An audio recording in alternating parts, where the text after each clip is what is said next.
Hi, my name is Andrew Robson. I'm the bonsai educator here at the Portland Japanese Garden.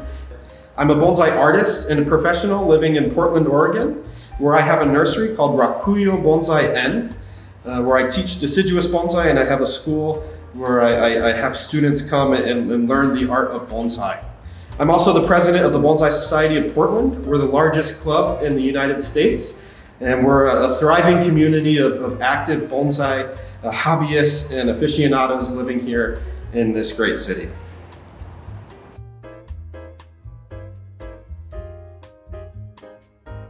Bonsai are potted plants, but not every potted plant is a bonsai. Your flowering orchid in your home or your topiary outside your front door, those aren't technically bonsai. Bonsai are potted plants that are trying to mimic nature in miniature. A bonsai has many natural things like a trunk, has branching, has all of the elements of a tree just on a very small scale. By growing a bonsai in a small container, we can keep them small. They're almost domesticated versions of their wild forms. Bonsai can be any type of species. Bonsai is not one type of plant, it's any type of woody plant.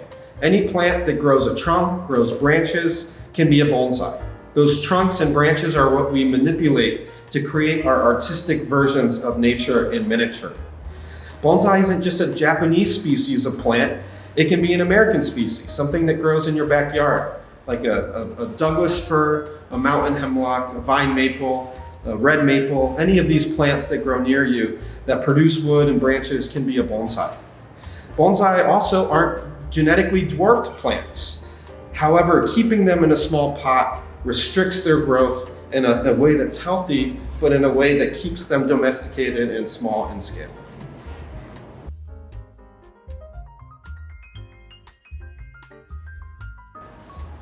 There are a few major strategies that we use to help keep a bonsai small and to design the branching.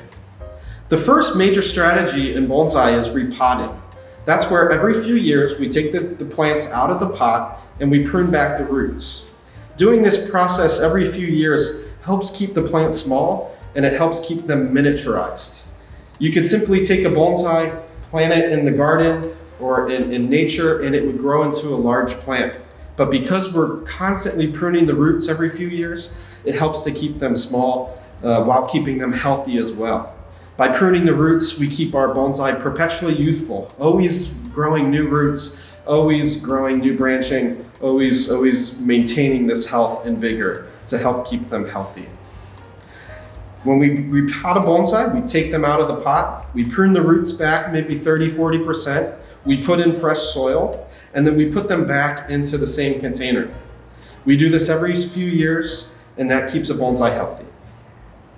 The second major strategy that we implement in bonsai is pruning the branching. Bonsai are living things. They're constantly growing and constantly changing. It would be like if Michelangelo's David, this beautiful marble sculpture, grew new marble every year. And every year they would have to re-chisel that beautiful sculpture. A bonsai is much the same way. They're always growing, they're always changing, and so we have to prune back to keep them small and artistically in the shapes that we like to use to help them look miniaturized like they are. The third major strategy that we use in bonsai is designing the branching to help make them look natural. With a deciduous plant like a beech, we use scissors to create shapes, pruning to buds in new direction to help change the way the branches grow and create movement. With a coniferous plant like this juniper, we wrap wires around the branches, which allows us to bend them exactly where we need them to go. A deciduous tree will have branches that act as a community, like a school of fish, that all kind of swim together to create this crown. While a conifer is a little bit more stylized, a little bit more sculptural. We have clouds of foliage, these little pads that we form to look like an old conifer in nature. And so these branches are more individualistic. And so we shape them to have small pads that get smaller and smaller as you move up the bonsai. We do this mostly with wires, but also with some scissors as well. So with bonsai, we're repotting, we're pruning the roots, We're pruning the foliage, and we're designing that foliage and manipulating it to create our art.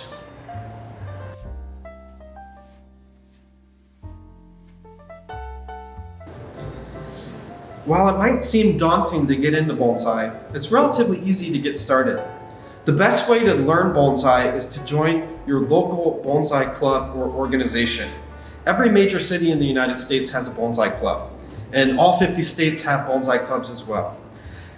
Finding a bonsai club near you and reaching out and becoming a member is the best way to get started. That's how I got started. I was in middle school. I was at my local Japanese garden in St. Louis, Missouri, and I saw a bonsai exhibit.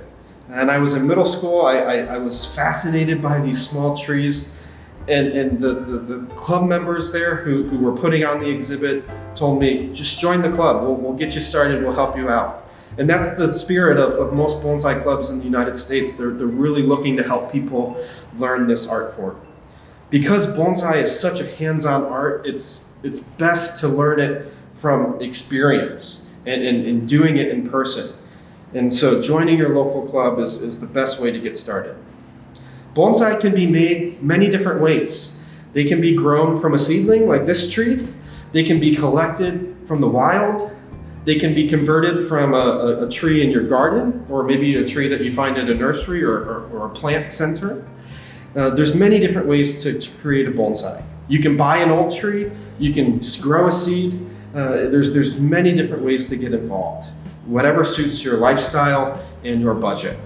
And so with bonsai, it's easy to get involved and to get started as long as you find someone nearby that can help.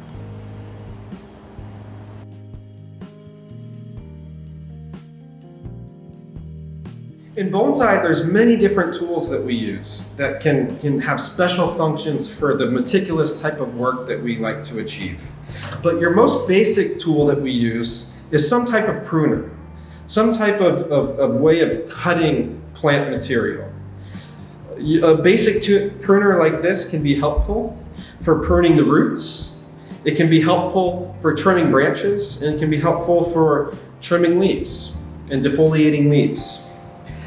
In bonsai, we have not just one cutter, but the more you get into it, the more various different types of cutters that we have. We might have 5 or 6 or 10 different types of cutters that are for maybe a specific tree or a specific function or a specific task. But to just get started, all you need is a basic plant pruner that you can use to just get yourself started and get yourself working on a bonsai.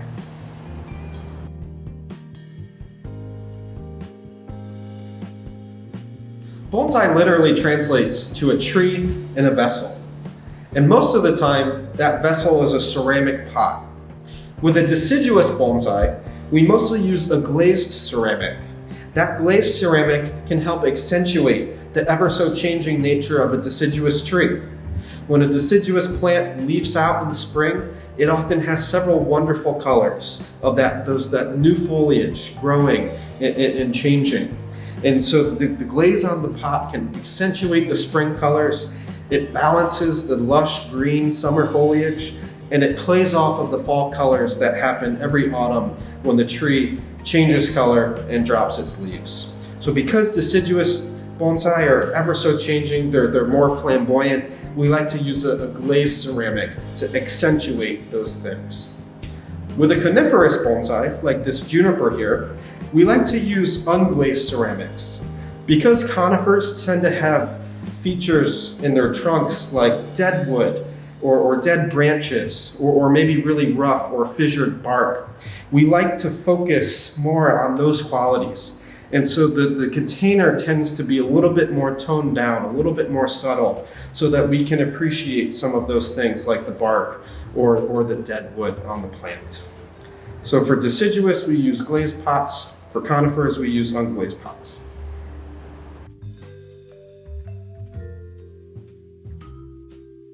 Bonsai are really meaningful to have in our lives. A bonsai is an heirloom that's passed down from generation to generation. It's an heirloom of peace and beauty that we can give to people who come after us. Unlike many things in life, we are not ephemeral to them. With bonsai, we are ephemeral to them. Bonsai, if we do everything right as a bonsai caretaker, live longer than us. And so passing down this piece of beauty to the next generation is something that's really rewarding and totally unique. Also, because bonsai are ever-changing, it's a way to have a piece of art that's created by a community. I did not create this tree. I'm the third generation owner, and I'm helping to perpetuate the beauty that came before me. And that's one of the really special things about bonsai. Bonsai are also important because a lot of us don't live close to nature. Bonsai are almost the most relevant when you live in a city, when you're far away from nature. Having a bonsai is like having nature that you can hold in your hands, having nature that you can care for and understand. It helps you stay tuned to the climate, to understand the seasonal changes, to understand how plants grow and how we can respect our natural environment.